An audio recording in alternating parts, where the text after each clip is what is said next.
We are in Champions League, man. That was my next Dilly din, dilly dong, come on. Encara Messi, encara Messi, encara Messi, encara Messi, encara Messi, encara Messi, encara Messi, encara Messi, encara Messi, encara Messi, encara Messi, gol, gol, gol, gol, gol, gol, gol, gol, gol, gol, gol, gol, gol, gol, gol, gol, gol, gol, gol. Into Sheringham, and Solskjaer has won it. I will love it if we beat them. Love it. This is the Modern Soccer Coach Podcast with Gary Curneen.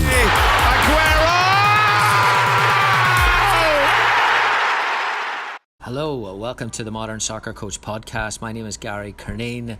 This one is from the Modern Soccer Coach Roadshow event that we did in First Draft Bar up in Chicago last month with three guests, Tony Strudwick, Aaron Friedrich and Todd Bean. They joined myself and Dan Abrams on the stage. So great night. Huge thanks to everyone who attended, and brilliant to meet coaches from far and wide who listened and enjoyed the podcast and then stuck around, listened, chat about football for a few hours. Absolutely brilliant. So much appreciated to everyone who attended. First up for this one is Tony Strudwick. Tony has over 20 years experience in sports performance and sports science, 10 years at Manchester United that we're going to talk a lot about. Was also at Blackburn, worked with England during the World Cup, and he's now assistant coach with Ryan Giggs at Wales. This podcast is brought to you by Sports Lab 360, a new and innovative online program focused on youth development and a tactical and soccer IQ perspective. If you haven't come across their program yet, I would highly recommend checking them out. Perfect for coaches who are looking to go the extra mile to enhance the development experience for their players. We've got more on the halfway point about how to receive an exclusive MSC podcast offer, so stick around and that will be coming up. Love to know what you think about this. We talk about Sir Alex Ferguson, Ole Gunnar Solskjaer, Manchester United culture, at Gary Curneen on Twitter, at Gary Curneen on Instagram. Here's Tony, enjoy. First up, culture at Manchester United. It's obviously become a big talking point, most recently with Jose and Ole Gunnar Solskjaer coming back. You worked there alongside the culture man, Sir Alex Ferguson. What did that feel like every single day? Yeah, I think when you talk about culture, and particularly at Manchester United, I mean, my first day at the job was essentially, welcome to Manchester United, get on with your job. And I think the expectations were really high. And I think that was always the mandate, because when we talk about culture, what we're really talking about is a set of behaviours and what people live by. And I think it's not about a slogan on a wall. It's about every day going into work and having the highest standards. But beyond that, every organisation has a culture, whether it's a good culture, a mediocre culture, a culture of success. So cultures are ever living, but you have to have people that police that. And I think the great thing about Manchester United, when I went there, when I joined in 2007, incredibly successful team, an incredible, in leader in Sir Alex Ferguson, but you knew what the standards were, and if you never hit the standards, there are always people to remind you that this is what is expected of you as an employee at Manchester United. So yeah, the culture was very tangible every day. It wasn't just a case of, we didn't talk about it. It was very fluid, but the expectations to do your job, and just not carry any spare parts. And I think it was really easy going back, because that level of culture was just assimilated over years and years, and passed down from one coach to the next. And I think when we look at the last 5 years, perhaps, when Sir Alex left, we also lost about 5 or 6 staff and 100 years of corporate identity and knowledge. So there was no one really to keep passing the baton down. And the great thing recently, what's happened, I think, bringing back Mick Phelan and Ole Gunnar Solskjaer, is that they know the culture, they understand the culture. And I think certainly for 3 or 4 years, there was a disconnect between, what it really meant to be at Manchester United. So it was very livable, to answer your question, very tangible, and it was very policed by everybody within the organisation. Alex Ferguson is a massive personality himself, big character. How does a coach develop players who assume leadership, who maybe are in fear of outgrowing the manager? How do they get that? What kind of things does he do on a day-to-day basis that grows that leadership? I think leadership is about followership as well, and I think we've seen that in recent times. I think the great thing about Sir Alex was that it was about empowering his staff and empowering his players. So it wasn't just about one figure, although, we knew that he was always there to remind us of the standards of Manchester United, but everybody was a part and everybody felt empowered, and his whole his coaching style was very much relationship based. So, beyond anything else, everybody felt a part of the organisation. And I think that's when, that's true leadership for me, is that you empower people to step up to the plate and deliver. Okay, I'm going to try and ask a question, because my voice is, I'm dying right now, but I'll try. I'm mentally tough here.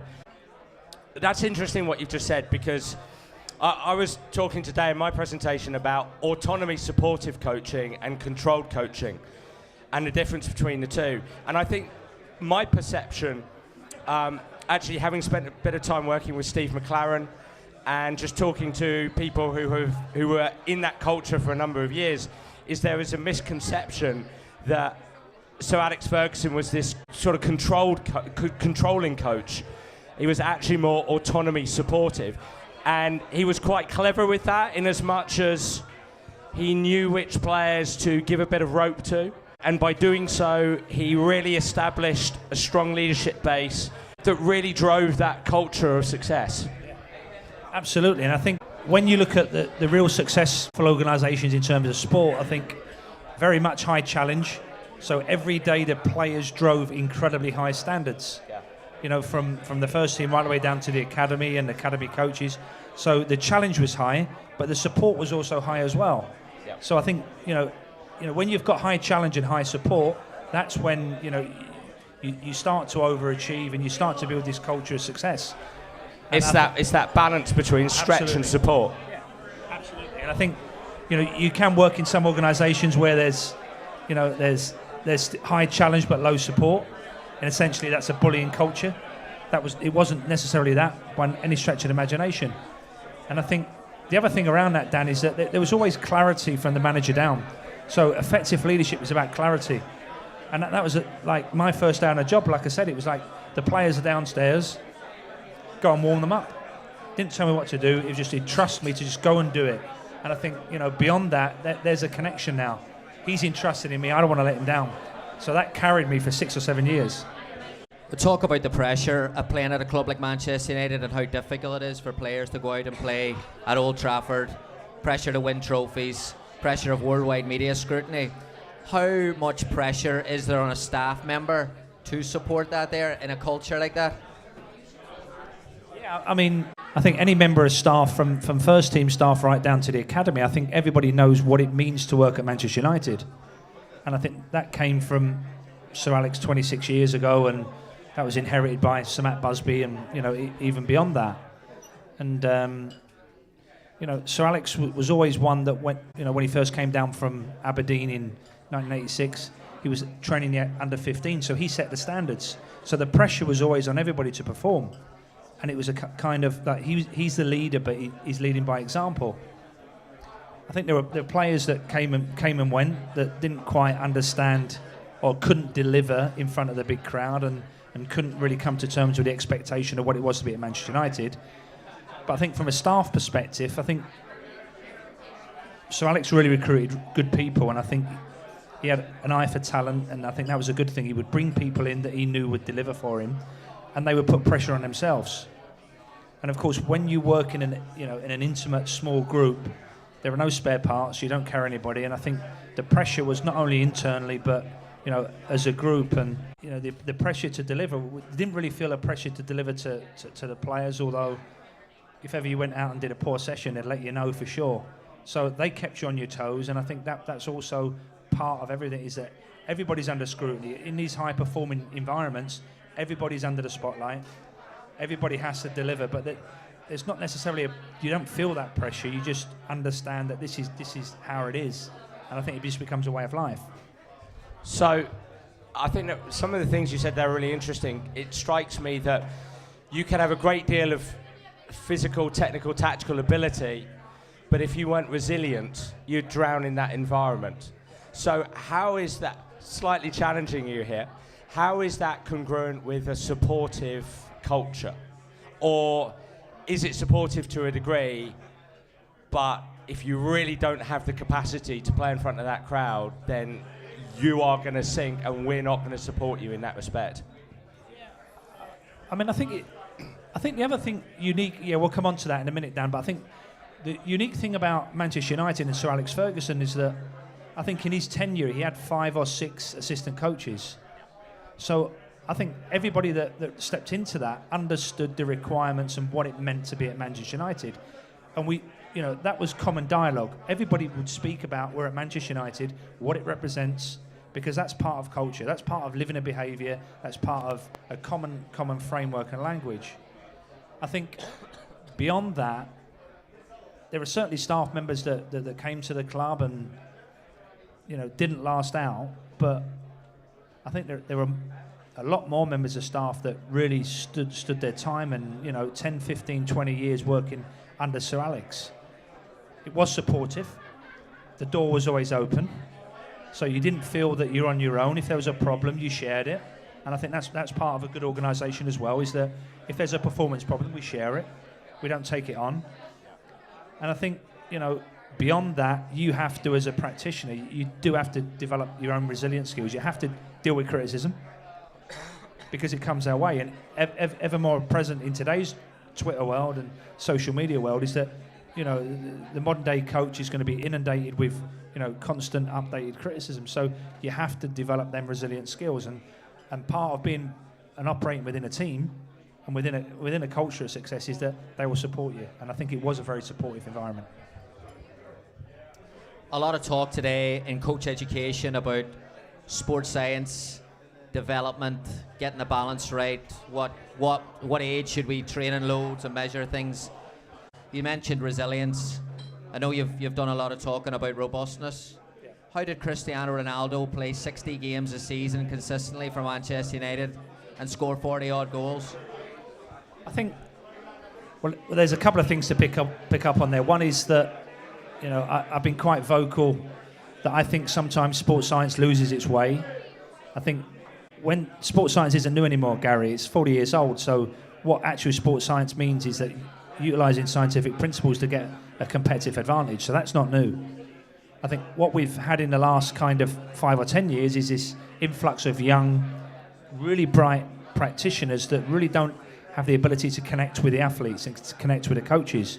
So great on spreadsheets, great understanding data, but they don't necessarily get the kind of high touch that's required at the top level. And that's what it is, because we work with athletes, we work with footballers, soccer players, and I think that's very, very important. The sports science bit comes really as a kind of support framework. It's not the towel that drives the dog. Coming back to the kind of Cristiano Ronaldo thing, it was that here's a guy that really was, the top of his gene pool, raised the bar genetically, and you get that in any sport. Every now and again, a new athlete comes along and takes it onto another level. So when Cristiano Ronaldo was at Manchester United, he averaged a game every 3.5 days. Play, recover, play, recover, play, recover. He then moved to Real Madrid. It did exactly the same. So that kind of mentality, and he was, one of the most professional young men that you could ever meet in your life. He was driven by success. He was driven by wanting to be the best. And it was very easy for him, really, that all our job was to create that level of support around him as an individual athlete. And he embraced that. So when we talk about robustness, I think robustness and resilience primarily comes from a kind of mental framework, is how you prepare and what the requirements are to be a top athlete. But certainly you have to have that kind of genetic potential to get you there as well. I've got 2 questions. So you said that Cristiano Ronaldo was driven to be successful. In your experience, do you think he was more driven to win trophies and medals, or through mastery, through being the best at his craft? Which driver was more powerful for him, the extrinsic one or the intrinsic? You may not be able to answer that, but what would be your guesstimate, or a mixture of both? Probably both. Yeah. I think, you know, I think the modern day athlete is driven by external stuff a lot more than they used to be. To their detriment. To the detriment of culture of places, and it now becomes about identity and, you know, that old kind of selfish psychology. I think with Cristiano, you know, he wanted to be the best, and his level of training every day was such a high standard, Dan. But beyond that, the level of training every day was really at the top of everybody's game. You really have got, you know, 16 to 20 players every single day wanting to be the best player on the field, and he was every day, without a shadow of a doubt. He was driven beyond anybody else. So we always, you know, when practice finished, and we talk about mastery, when practice finished, he would be the one that was out longer than anybody else. Was, you know, I don't know if a lot of people know this, but the story goes that kind of knuckleball that he hits was driven by his table tennis. Now, he could play at an elite level table tennis, left hand, right hand. So he was, you know, it had that kind of personality to want to drive, and I think that drive comes from an internal perspective. But when it comes to mastery, yeah, you could not get them players off the field. Wayne Rooney was another one, practicing free kicks, and the biggest job for a fitness coach then is to try and drag them off without telling you where to go.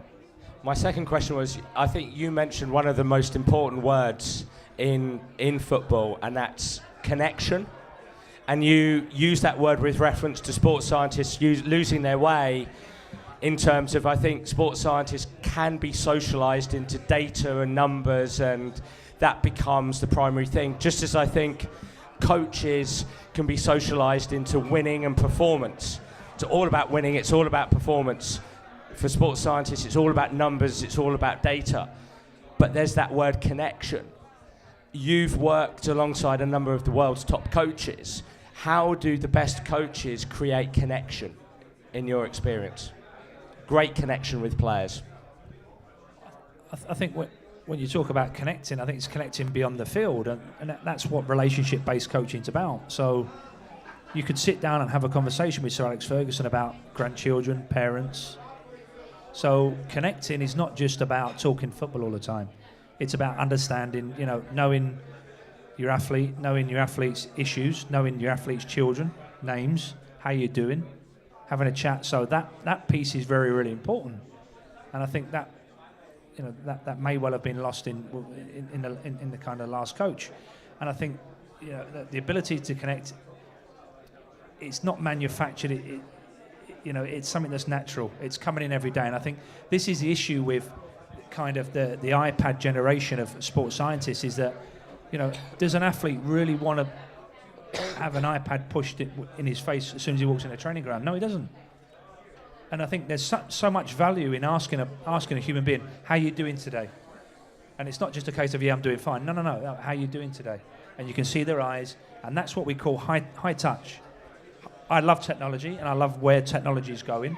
And I think that the really successful models will be high touch, high technology. I really believe that.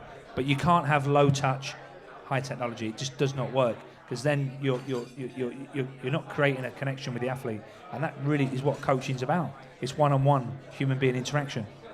It's interesting you say that, because a couple of weeks ago I interviewed a woman called Professor Sophia Jowett, who on my podcast, which is the second best podcast in the world, Gary's is the third, and she's based at Loughborough University, and she's spent 20 years researching coach-athlete relationships. And she says the number one, it's slightly obvious to say, but I just love the way that the research links up with the practice. She said the number one thing, she's interviewed thousands of coaches and athletes from Olympians down, and closeness is the number one thing. You know, having the capacity to find common ground. It could be liking each other, sometimes it's not that, but just having the capacity to find common ground. You know, whether it's a small thing like pleasantries, as Tony's alluding to, or something a little bit deeper. And she said that is the number one thing that comes out of thousands of interviews over the last 20 years. Yeah, and I think that then builds trust. And trust's really important, because trust is something that, you put in a bank, and it really is. It's like when you go to the doctor, you want attention, you want personal attention, you want to build trust. And likability, likability sometimes out-trumps ability. It really does. If you like somebody, you're more often to forgive their issues every now and again, but that likability factor is very, very important. And I think it will become even more important in the modern generation. Just going to take a quick break here to remind anyone listening to set aside a few minutes of your day to check out Sports Lab 360, a new online program focused on player development from game understanding and soccer IQ perspective. The program empowers coaches to control the tactical development of your players outside of the time spent on the field. You can use the platform to assign soccer, football homework to your players, and then select modules that coincide with the tactical focus of training. Players work through the modules that you assign as a coach. They see game film examples, they engage with animated interactive lessons, they take a quiz at the end to check for understanding. It helps to identify potential areas of development on a team and player basis, and then optimizes the limited time that you have on the players. So we've teamed up with Sports Lab 360 for the Roadshow. We're excited to offer all listeners here a 15% off club or team subscription with the code Roadshow Promo 1. Again, highly recommend you checking out their stuff. It's new, easy to use, and very practical tool with tangible results. Back to Tony. Thank you.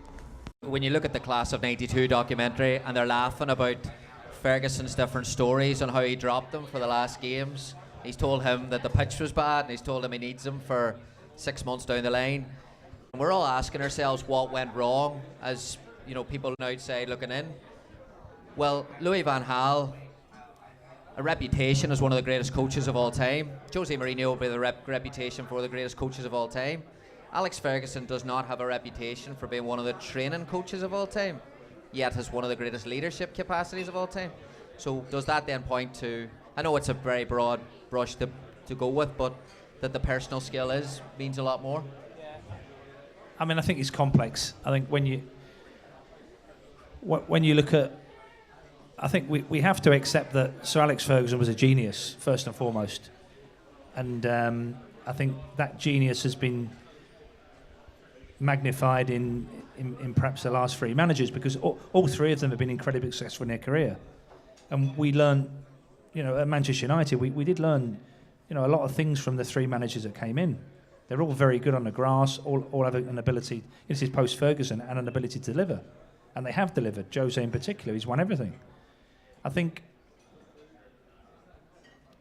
when we talk about, what has gone wrong, I think it's beyond the grass. I don't think it's necessarily, I think it's everything. It's that, Manchester United really is a way of life, and we talk about culture and organisation, and I think when you lose, like Manchester United did with Sir Alex Ferguson, and when you lose 6 members of staff that we did back in 2013, it's going to take time for anybody else to come in and assimilate and put their mark on the team and the club. And I think beyond that, in fairness to the 3 managers that came in, the landscape of English Premier League has changed dramatically, from recruitment to the rise of Manchester City to the birth of, the rebirth of Liverpool. And, the game has, in the last 4 or 5 years, has moved on in significant capacity. So it has changed. Things have changed. Life has changed. The world of the agents changed. So it's not just about one thing. So, Sir Alex Ferguson, and whenever you have a fantastic leader like Sir Alex, and whether it be a Jack Welsh, in any organisation, you have a leader that's been so incredibly successful. I think any organisation is going to have a period of, trying to regroup and go again, and I think that's probably what we've had. What I'd like to see now really is just a bit of stability, because we had stability for 26 years. And the only thing that's really been constant over the last 6 years has been change. And I don't think that's good for an organisation from a staffing perspective. New staff coming in, staff going, new processes, new technologies. And I really don't think that, if we want to rebuild again, we've got to start and say, look, the next guy that comes in, this has got to be a 5-10 year project. because otherwise we just become like another organisation like Chelsea, where it really is a change model. And coming back to the brilliance of Sir Alex is that he wasn't a scientist, but he understood how to keep the plate spinning. So he would always manage a squad of 26, 30 players. There was always a talent pipeline coming through the system from Les Kershaw and Brian McClare and Paul McGuinness. And we knew that the talent would come through our system. And we knew that at the end of that the fantastic academy that we have, that Sir Alex would give them a chance. But a new model comes in, and all of a sudden it's a quick win. It's a completely different model rather than this kind of sustainability model. And I think that's what the club really, that's what the club really needs to get back to, is say, right, we are a long-term project, and we're going to reinvest and get back to where we need to be. Brilliant. We'll go 10 minutes questions. We'll do 3 questions. Hi, Dave. Are you going to stick with Solskjaer? I think that's... thanks for that grenade, Dave. I think... look, I'm delighted that Solskjaer's back at Manchester United. He was an incredible professional. Great guy. Fantastic ability to connect with people. But I think he's more than that. I think he understands the game, and I think he understands people. I think he was brought in as a short-term candidate, really, to steady the ship, and I think he's done that. I think the answer to your question, Dave, is if he continues to get results, they can't get rid of him. How can you bring a manager in for 6 months? If he gets fourth spot, he gets Europe, and he goes on a winning streak that he has done, he continues it, I think it'd be very, very difficult not to give it him full time. Okay, so I think the question there is how much of the business side is affecting the... My opinion is that when you look at the Manchester United model, it is one of the most successful business models in sport. It really is. And the Glazers and the job that they've done with Ed Woodward has been absolutely spot on. I don't think it necessarily... I think there's always 2 components to an organisation. There's the business and there's the playing side. In my time at Man United, I never really saw an interference. So, it's very easy to say that it's all about business now, but I still think that Manchester United it's a football club. It should always be about football. I think what the business does really is it should allow us to recruit the best players in the world. So that there should be almost like a kind of synergy between the two. But when things don't go well, it's easy to say, oh, it's all about the business. It shouldn't be, and the focus should always be on the football. It really should. Yeah. So. You hear some famous stories, but what was your interview process or your first experience with Sir Alex like? That was an interesting one. So my interview process was that I was at Blackburn Rovers at the time, and I got a call, as you do, and I had to borrow a suit. So literally, I had an interview, and I had to borrow it from, I think, one of the reserve team players at Blackburn, and it was mid-pre-season because my predecessor, he left on day 1 of pre-season. He went to Real Madrid, which didn't go down too well, obviously. And so I'm driving from Blackburn. There is a big storm. I'm trying to get changed in the car. I've only got 1 sock. So I walk in the office, Sir Alex, and that would have been, for me, that would have been a pinnacle, just meeting the main man himself. So it wasn't an interview, it was a chat. It really was. How you doing? And I kept trying to cover up my shoe because I only had 1 bloody sock on. And it really was, how you doing? Tell me about your family. There wasn't a lot of content, and I think that was the greatness about Sir Alex, is that he would always try to recruit the person first, and then the skill bit would come thereafter. So it was always about people, and he did exactly the same with players. He would do his due diligence in a different way to the recruitment processes that's very number-driven in today's sport, but he wanted to understand a person.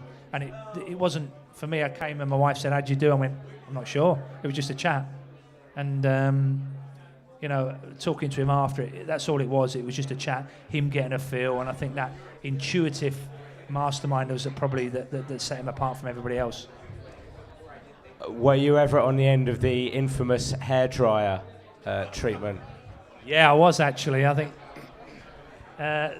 It's another story. In our 2013 season, we got to, I think it was about March, and we had a bit of a wobble up, and I think Chelsea beat us in the cup, and we dropped a few points. Robin van Persie had come in and he'd stopped scoring, and it was just before the Stoke game, and Stoke's always a tough place to go. And he came in one day and he said, "We're not fit enough," and I was a little bit, "I disagree with you," and that was it. It was like, here we go, and yeah, there was quite a lot of expletives, and I didn't know what to say. Honestly, for the first time in my life, I was absolutely speechless, and it was like he went, and he went again, and then he went again, and then he called me back at 1 o'clock in the afternoon, and he went again. So yeah, I did get it, and I remember driving home thinking to myself, right, I'm leaving, I'm going home. But a week later, it was all forgotten, and I think that was a great thing. It was that, he went, and we didn't see it a lot, and I think that was the other misconception. You didn't see it a lot. I think, whenever you get into a situation where you're going to get the so-called hairdryer, whatever that means, is that there's always going to be a winner and a loser. So he would pick his moments, but when the moments came, and I just wish I would have said, "I agree with you, boss, we're not fit enough." We'll do one more. Anyone else?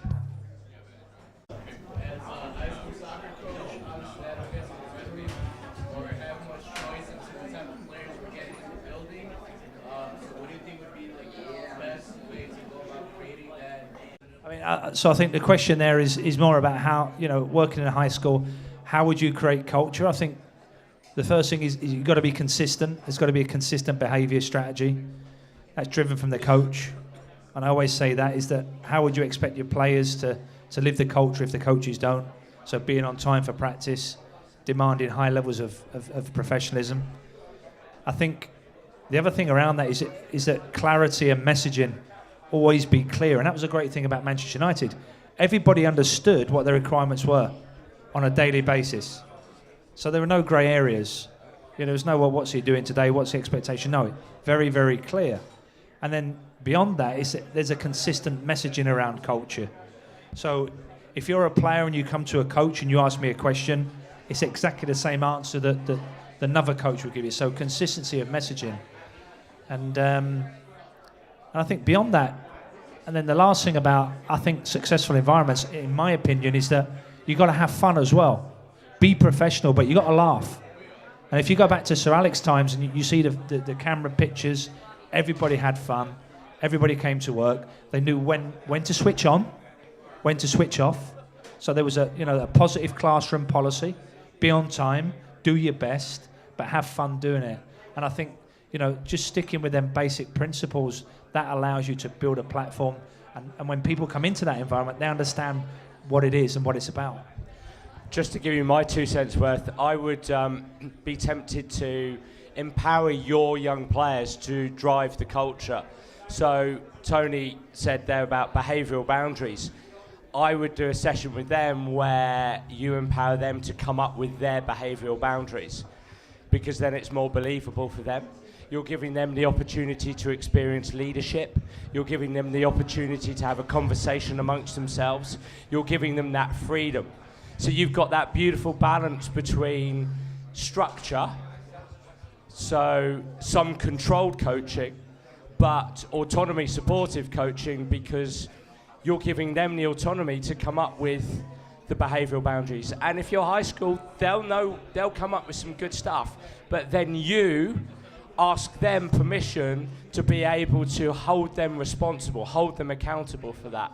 That to me is really, really important.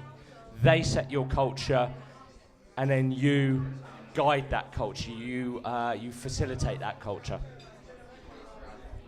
Yeah, one more. You always scored goals in the last 10 minutes of the game. You have the record in the Premier League. Yeah.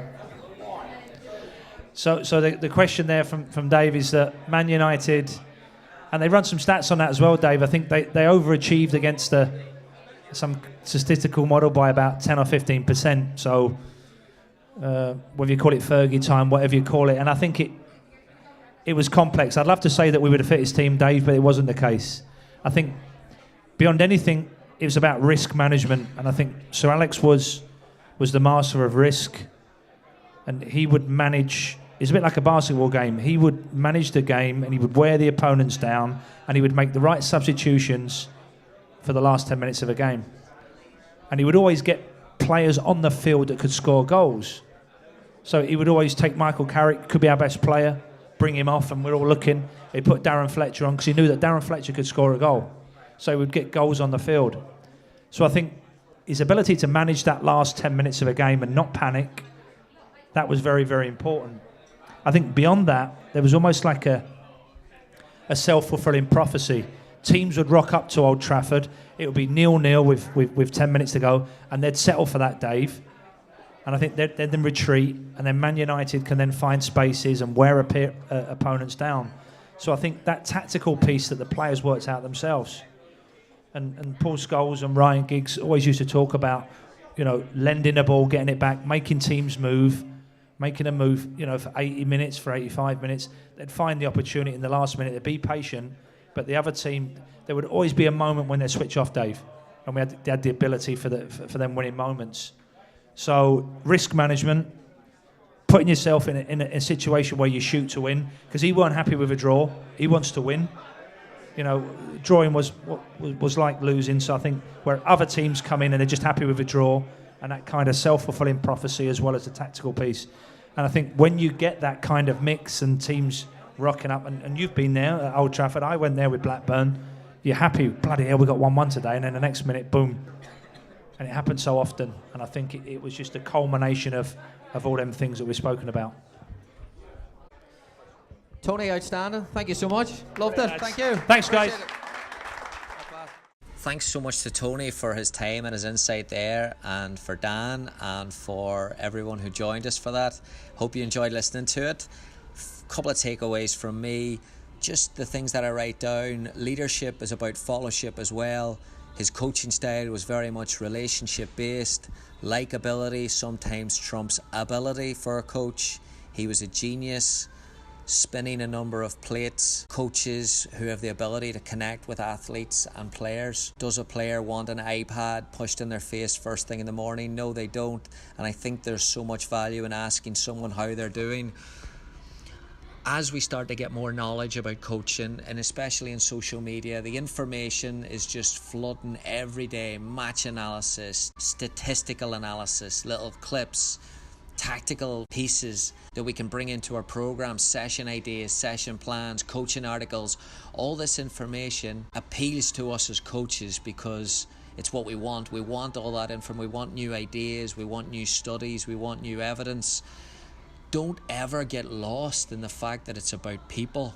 And when you hear about one of the greatest of all time, who on his job interview didn't really ask about the profession, asked more about family, asked more about just a general chat, he said, when you hear about that and you hear about so much success, it's not always curriculum based that brings it. It's not always presented in a spreadsheet. Sometimes it's just the art of talking to people, of knowing people, of connecting with people. I've made that mistake so many times. When I reflect and look back on things that didn't work on my coaching, it was probably my personality or the way I communicated rather than the information that was communicated. And listening to Tony and hearing about the culture at Manchester United, it's just so inspiring to hear that those things are important. Being a good person is important. Learning about other people is important. Taking the time with other people is important. Meeting people where they're at is important. Would love to hear your thoughts on that, whether you agree, whether you disagree. At Gary Curneen on Twitter, at Gary Curneen on Instagram. A big thank you to Sports Lab 360 for partnering up with them. Please go and check them out. Check out their website, check out their work. Thanks so much for listening. Have a great week. Enjoy. Thank you for listening to the Modern Soccer Coach Podcast. For more coaching topics, sessions, and resources, head on over to Coach Curneen on Facebook or visit the website at www.modernsoccercoach.com.